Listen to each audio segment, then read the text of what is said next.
Good afternoon, everybody. My name is Chris Hernandez, your valedictorian and a STAR student, and today I'm here with Miss Blanks, and your STAR teacher. So, Miss Blanks, tell me about your past and your upcoming. My past, I taught smaller kids that was in the younger grades. I did that. I started at daycare, and I moved from daycare to pre-K. I left pre-K, kindergarten, and went to elementary. So now high school. Did something different in high school. Must have been a big difference in students. A big difference in students, curriculum, maturity, everything. It's a big difference.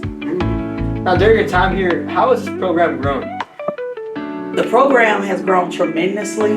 The students, they love to take foods.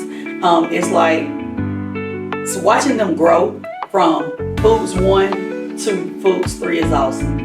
And as one of the students, I will say it is a lot. You know, it's fun. Do a lot of fun cooking and all that. Thank you, Chris. Now, tell me, what's the most notable experience you've had during your time here? Just watching kids, like you, just watching your maturity, watching you grow. You started out in Foods, you learned the fundamentals, you learned safety, and just watching you be able now to do everything I need you to do in the lab without assistance, and you remember the content also. So you can take this and use it. You can use it along your journey after school. And I plan to. I'll cook my own little meals. Lifelong skills.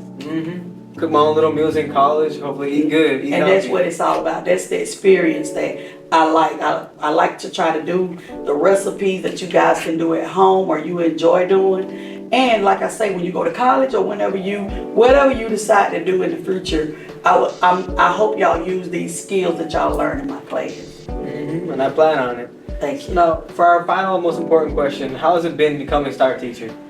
Oh, becoming STAR teacher, it was a surprise. It was a surprise because I don't come to school for recognition. I don't come here every day for recognition. So I was caught off guard because I just come to school every day to do what I do, and that is to teach y'all and to love on y'all. So it's an honor. And you deserve it. You're one of the best teachers here. Thank you so much. All right, that'll be it for this interview. Thank you for spending time with us. This was T. Sanchez, The Voice. We will see you next time.